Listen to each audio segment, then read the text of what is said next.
энэ голын цэнгэлт гэж нэрлэдэг байсан шүү дээ. Манай одоо энэ стадионы чинь. Тэгээ энэ хавьд чинь байр юу байхгүй, барилга байгууламж байхгүй. Тэгээ нэг автобуснууд бага байсан учраас зээл 130 машины твшин дээр ингээд санд засаад задгаа машин голын цэнгэлт гэж бичсэн. Тэгэл тэрэн дээр чинь автобусын суугаарч тэр үеийн автобус айгүй их шатцтай ихтэй бөхчм.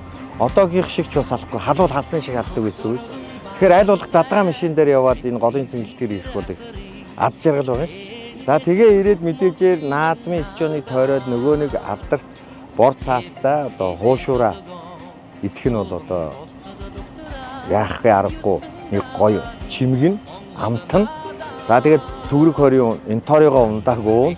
За тэгээ ууж яваад одоо 9-р хаалгаар ч юм уу ороод наадмаа бөхөө үзэх нь бол үнэхээр бахархалтай. Тэр чинь ингээд бүр багаас нь суудсан кодлогдсон мэдрэмж.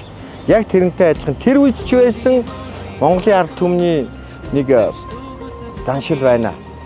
Би нэг зураачмантай ярьж ирсэн. Стадионыг нэг актер гоё чимээд хэрэггүй маа. Монголын ард түмэн өөрсдөө чимчдэг юм. Яаж гэдэг.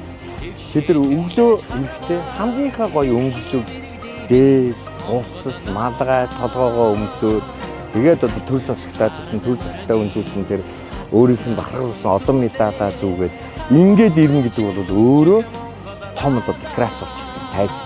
Өөрөө өнгө нь өөрөө хичнээн гоё гэж